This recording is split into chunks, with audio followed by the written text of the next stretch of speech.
गोवा के सीएम प्रमोद सावंत का जन्मदिन। दिल्ली की सीएम रेखा गुप्ता ने दी जन्मदिन की बधाई। सोशल मीडिया पर बधाई संदेश किया जारी। सीएम रेखा गुप्ता ने पहलगाम हमले पर दी प्रतिक्रिया। कहा, आतंकी हमले से पूरा देश आहत और आक्रोशित। नेवी ऑफिसर समेत सभी मृतकों को अर्पित की श्रद्धांजलि। दिल्ली के कैबिनेट मंत्री आशीष सूद ने दी जानकारी। सीसीएस बैठक में हुई कठोर फैसलों के बारे में बताया। आतंकवाद के खिलाफ पूरा देश एक साथ।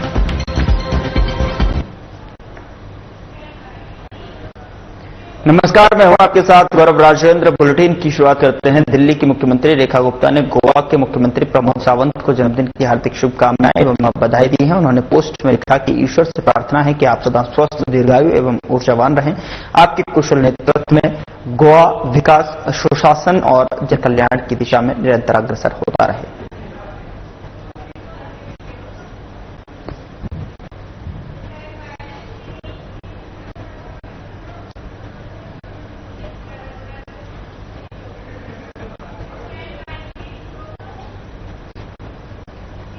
मुख्यमंत्री रेखा गुप्ता ने पहलगाम आतंकी हमले पर कहा कि इस आतंकी हमले से पूरा देश आहत है, आक्रोशित है। इंदिरा गांधी अंतर्राष्ट्रीय हवाई अड्डा नई दिल्ली पर पहुंचकर पहलगाम आतंकी हमले में शहीद हुए भारतीय नौसेना के वीर अधिकारी लेफ्टिनेंट विनय नरवाल को विनम्र श्रद्धांजलि अर्पित की और ये देश उनके बलिदान को कभी नहीं भूलेगा। साथ ही उन्होंने कहा कि शोक संतप्त परिवारों को प्रति मेरी गहरी संवेदनाएं हैं। ईश्वर दिवंगत आत्माओं को शांति प्रदान करे और उनके परिजनों को यह अपार दुख सहने की शक्ति प्रदान करे।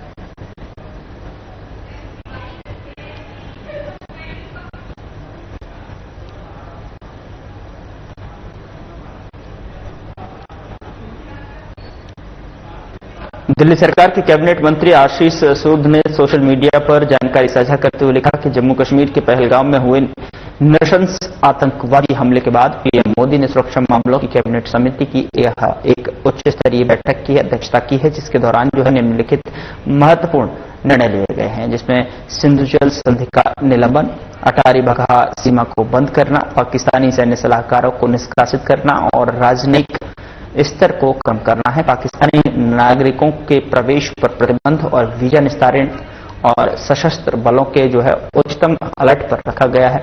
बैठक में केंद्रीय गृह मंत्री अमित शाह, रक्षा मंत्री राजनाथ सिंह, विदेश मंत्री डॉक्टर एस जयशंकर और अन्य वरिष्ठ अधिकारी शामिल हुए और हम आतंकवाद के खिलाफ अपनी लड़ाई में एकजुट और दृढ़ हैं।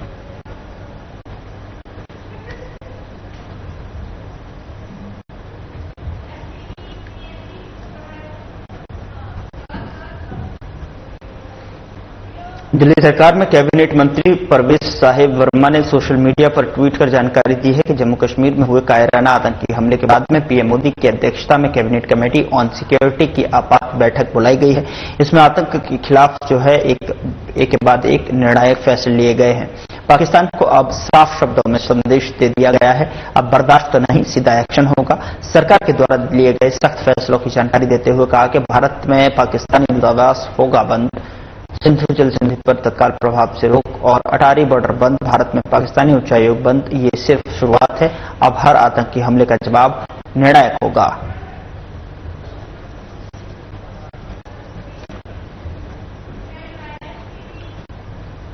जम्मू कश्मीर के पहलगाम में हुए आतंकी हमले में पर्यटकों की मौत को लेकर अब लगातार बवाल बढ़ता जा रहा है।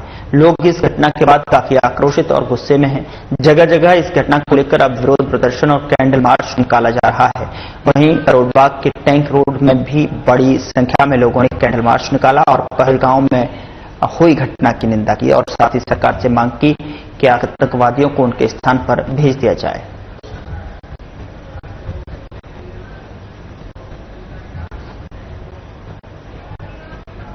बहुत ही गलत किया है, ऐसा नहीं होना चाहिए। जिन्होंने भी किया है उनको सुन के उनको गोलियां मारनी चाहिए, गोली करनी चाहिए उनको, चाहे वो पाकिस्तान हो चाहे बांग्लादेश हो, चाहे कोई भी हो। नाम पूछ के ऐसा किया है, ये बहुत ही गलत किया है। हिंदुस्तान ये सहन कर ही नहीं पाएगा। को मारना चाहिए। हमारा इतना कोर्ट हो रहा है कि उन्हें पूछ के सबको मारे और हम अगर हमें सरकार ने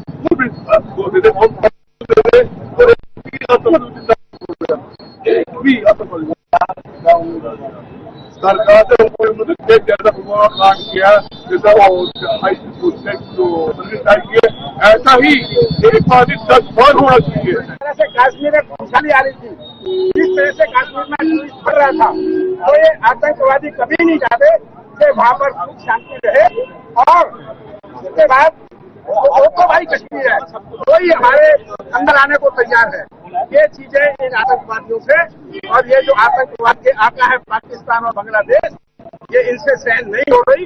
इसी का जो है बदला लेने के लिए इन्होंने कायरतापूर्ण जो कार्रवाई की है, ये बर्दाश्त से बाहर है।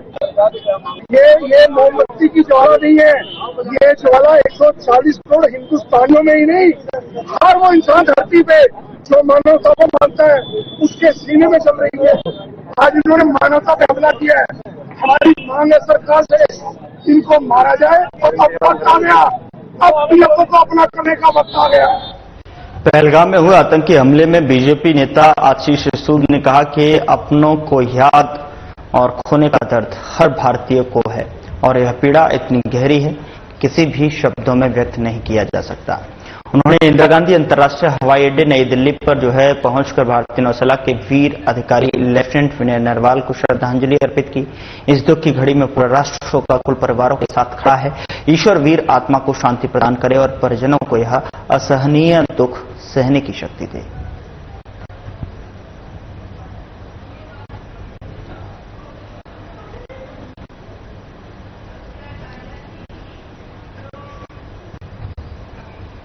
दिल्ली विश्वविद्यालय के छात्रों ने यूथ यूनाइटेड का विजन एंड एक्शन के बैनर तले पहलगाम में हुए आतंकी हमले के विरोध में विरोध प्रदर्शन किया है। कैंडल मार्च निकाली, हमले में मारे गए लोगों के प्रति श्रद्धांजलि अर्पित की। युवा संगठन के छात्र दिल्ली विश्वविद्यालय के हार्ट फैकल्टी स्थित स्वामी विवेकानंद स्टैच्यू के नीचे एकत्रित हुए और उन्होंने कैंडल जलाकर हमले में मारे गए लोगों के प्रति श्रद्धांजलि अर्पित की।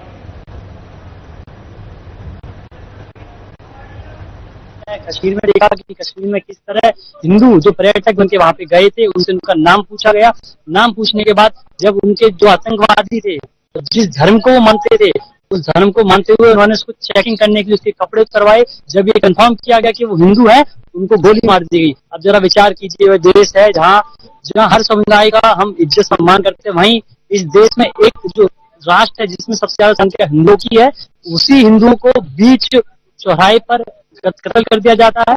कश्मीर के अंदर जहां पर्यटकों का आने के लिए पूरा देश समाज सब एकत्रित होता है, वहीं हिंदुओं को सरेआम गोली मार दी जाती है। क्या हम आज ऐसे देश में रह सकते हैं जिस देश में हिंदुओं का जहां सबसे ज्यादा संख्या में उनका कत्ल कर दिया जा रहा है? ये किस मानसिकता का प्रतीक है? जो कुछ हुआ है उससे मुझे लगता है कि हम सभी को एम्पैथी फील करनी चाहिए। अगर हम वहां होते, हमारा कोई घर वाला वहां गया होता, भविष्य में हम लोग जाएंगे, हमारे देश का हिस्सा है। क्या हमारे किसी देश के हिस्से में हम केवल इसलिए नहीं जा सकते हैं क्योंकि वहां हमारा रिलीजन पूछ के हमें मार दिया जाएगा? ये भय बिल्कुल ठीक नहीं है, ना इस कंट्री के लिए, ना हम लोगों के लिए। और मुझे लगता है कि हम सभी को एक एम्पैथी दिखानी चाहिए। मुझे लगता है कि जो टेरर हुआ है उसके खिलाफ तो जो मिलिट्री एक्शन होगा तो होगा ही, मगर दो चीजें हमें इंश्योर करनी चाहिए। जो वहां हुआ वो केवल इंसिडेंट नहीं था, वो एक सुनियोजित घटना थी और इसके लिए उसे मैसेकर बोलना चाहिए, जो एक टर्म इस्तेमाल किया जाता है और उस टर्म को आप किस तरह प्रेजेंट करते हैं उसका बहुत असर पड़ता है। उसे आप मैसेकर ही कहिए। दूसरा, जो वहां पे हुआ, मैं सुबह से जब आर्टिकल्स पढ़ रहा था और कई बार मैंने देखा गनमैन्स लिखा हुआ है, मिलिटेंसी लिखा हुआ है। No, it was a terrorism, it is terrorism. तो टेररिज्म को अगर आप टेररिज्म नहीं कहेंगे तो वो गद्दारी है, वो मक्कारी है, आपको कहना चाहिए। दिल्ली की मुख्यमंत्री रेखा गुप्ता ने राष्ट्रीय पंचायती राज दिवस पर कहा कि गांव की समृद्धि ही देश की प्रगति का आधार है। राष्ट्रीय पंचायती राज दिवस पर सभी पंचायत प्रतिनिधियों को शुभकामनाएं।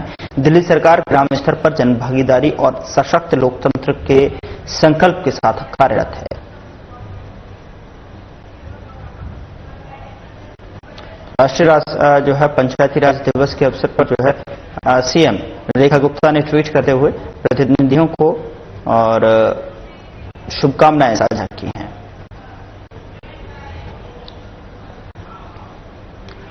डॉक्टर पंकज कुमार सिंह ने एक्स पर ट्वीट करते हुए कहा कि प्रदेशवासियों को राष्ट्रीय पंचायती राज दिवस की हार्दिक शुभकामनाएं, बधाई। प्रदेश के समग्र उत्थान की कुंजी विकसित एवं आत्मनिर्भर पंचायतें हैं। ये विकसित उत्तर प्रदेश की आधारशिला है। आइए हम सब मिलकर लोकतंत्र की नींव अपनी पंचायतों को और अधिक सशक्त एवं लोकनिष्ठ बनाने हेतु संकल्पित हों।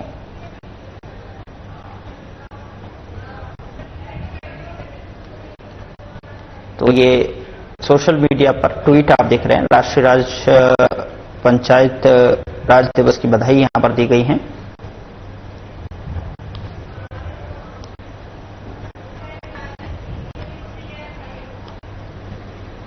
केंद्रीय जल शक्ति मंत्री चंद्रकांत रघुनाथ पाटिल से शिष्टाचार भेंट की जानकारी देते हुए दिल्ली सरकार के कैबिनेट मंत्री प्रवेश साहिब वर्मा ने कहा कि उनके साथ दिल्ली में जल आपूर्ति को सुदृढ़ बनाने, यमुना की सफाई, नई जल परियोजनाओं पर विस्तार से चर्चा हुई है।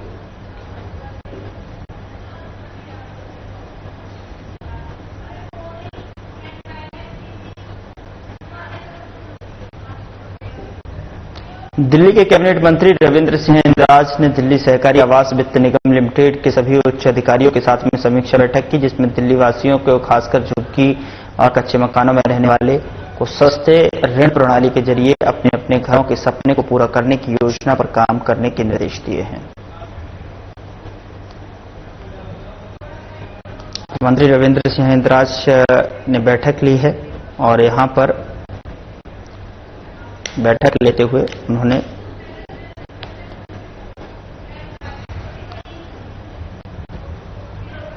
कांग्रेस अध्यक्ष मल्लिकार्जुन खड़गे की अध्यक्षता में कांग्रेस की सीडब्ल्यूसी बैठक का आयोजन किया गया, जिसमें लोकसभा नेता प्रतिपक्ष और कांग्रेस सांसद राहुल गांधी, कांग्रेस संसदीय दल की अध्यक्ष और राज्यसभा सांसद सोनिया गांधी समेत अन्य कांग्रेस नेता कांग्रेस इस बैठक में शामिल। मल्लिकार्जुन खड़गे की अध्यक्षता में सीडब्ल्यूसी की बैठक हुई, जहां पर पहलगाम में हुए आतंकी हमले को लेकर जो है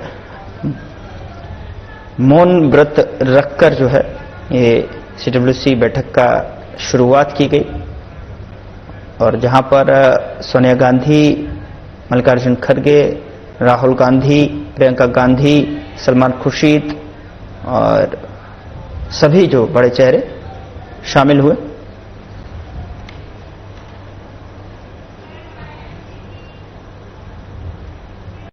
दिल्ली के कैबिनेट मंत्री कपिल मिश्रा ने करावल नगर के अंकुर एन्क्लेव में अवैध फैक्ट्री में ब्लास्ट के स्थल का निरीक्षण किया है। वरिष्ठ पुलिस अधिकारी भी इस दौरान जो है मौके पर मौजूद रहे। मंत्री कपिल मिश्रा ने पीड़ितों को समुचित इलाज और घटना के मूल कारणों की जांच के निर्देश दिए।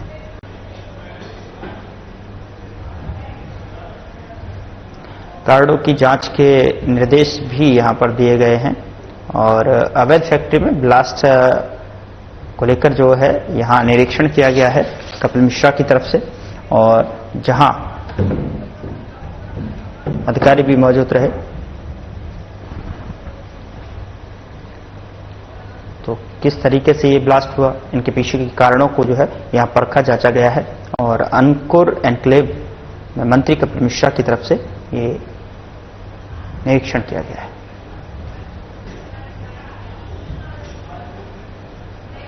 दिल्ली के कैबिनेट मंत्री मनजिंदर सिंह सिरसा ने राजौरी गार्डन की जनता से जनसंवाद कार्यक्रम में मुलाकात की, जिसकी जानकारी साझा करते हुए उन्होंने बताया कि लोगों की समस्याएं, सुझाव और अपेक्षाएं सुनी। हर मुद्दे का समाधान और आपकी सेवा मेरी प्राथमिकता है। पीएम मोदी की प्रेरणा से और सीएम रेखा गुप्ता के नेतृत्व में जनता के साथ मजबूत संवाद करके हम दिल्ली के विकास की दिशा में लगातार अग्रसर हैं। मंत्री मनजिंदर सिंह सिरसा ने जनसंवाद किया।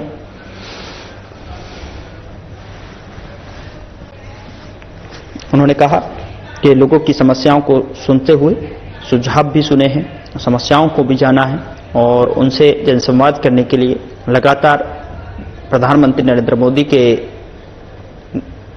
आशीर्वाद से और जो है सीएम रेखा गुप्ता के नेतृत्व में हमारी सरकार विकास की दिशा में अग्रसर है और जन भावनाओं की कद्र करते हुए जनता की समस्याओं का समाधान और सुझाव लिए गए और उनको समस्याओं के समाधान भी यहां पर किए गए।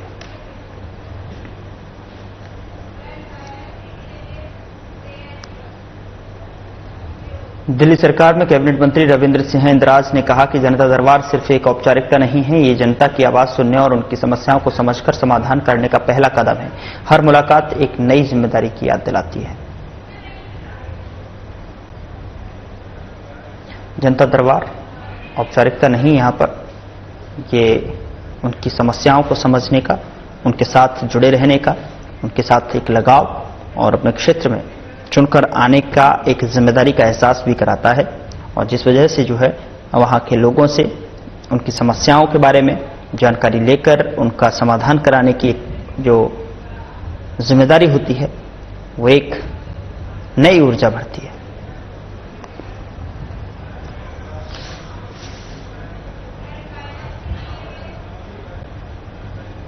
दिल्ली सचिवालय स्थित कार्यालय में मंत्री Sardar Majinder Singh South Delhi farm house federation से मुलाकात की और बुनियादी ढांचे से लेकर नागरिक सुविधाओं तक की प्रमुख चिंताओं को व्यक्त करने के लिए RWA प्रतिनिधियों का आभार व्यक्त किया है और ऐसे समाधानों के लिए जो है प्रतिबद्ध हैं जो सीएम रेखा गुप्ता के कुशल नेतृत्व में समावेशी विकास के लिए पीएम नरेंद्र मोदी से दृष्टिकोण को दर्शाते हैं।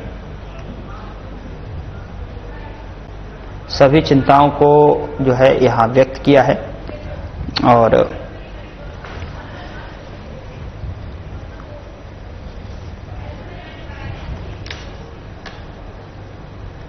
राष्ट्रीय राजधानी दिल्ली में बढ़ती लूटपाट की घटनाओं पर नकेल कसते हुए दक्षिण पूर्वी जिला पुलिस की AATS टीम ने जो है बड़ी सफलता हासिल की है। टीम ने ATM और मोबाइल फोन शोरूम से चोरी करने वाले एक अंतर्राज्यीय गैंग का भंडाफोड़ करते हुए इसके मास्टरमाइंड फरमान और उसके साथी आसिफ को गिरफ्तार किया है। पुलिस ने इनके कब्जे से चोरी किया हुआ ATM और उसके पास जो है अलग अलग पार्ट्स भी बरामद किए हैं। मामले में डीसीपी रवि कुमार सिंह ने जानकारी देते हुए कहा कि फरमान एक शातिर अपराधी है जिसके खिलाफ हत्या की कोशिश, डकैती सहित कई गंभीर आपराधिक मुकदमे दर्ज हैं। फरवरी महीने में इस गैंग ने जो है एक आईफोन शोरूम को लूटा था। गाजीपुर में भी लूट की कोशिश की थी, हालांकि वहां ये असफल रहे थे।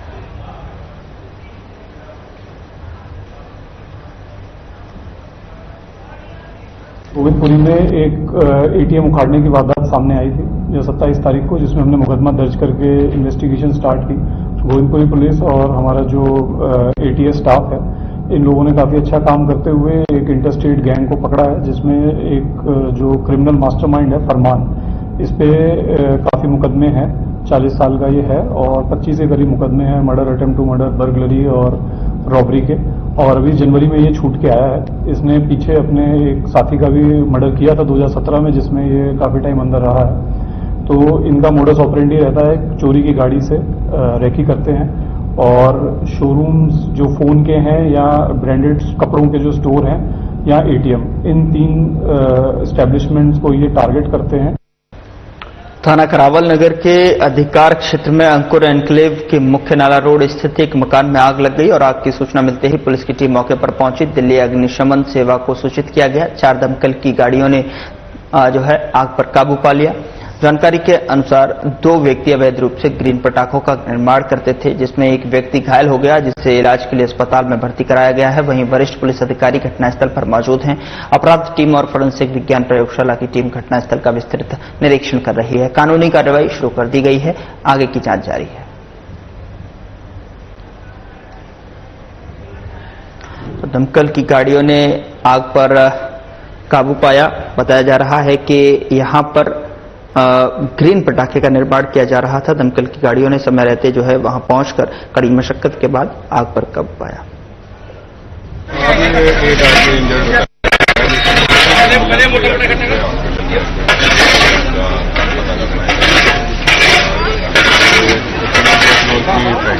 दुकान और इसमें कुछ जो चटनी की तरह होता है तो बताया पटाखे बनते थे इसमें। हाँ, अभी तो पुलिस वाले जांच कर रही है, इसमें कुछ तो है, अभी क्या है अलग अलग मटेरियल है नीचे। कितने बजे की कॉल थी सर? और एक लड़की बना थी, पैर में चोट लगी हुई थी। हम उसे गली गली घूमते थे, उसके वजह से हमें यहाँ पे डाका ले रहा है। तो हम अचानक यहाँ पे आए तो हमने यहाँ आग लगी हुई थी। एक बंदा नीचे पड़ता हुआ है, नीचे उतरा गिरा, लेकिन पूरी बॉडी उसकी जली हुई है। कपड़े बच्चे सब जले हुए थे, कंपनी तक जली हुई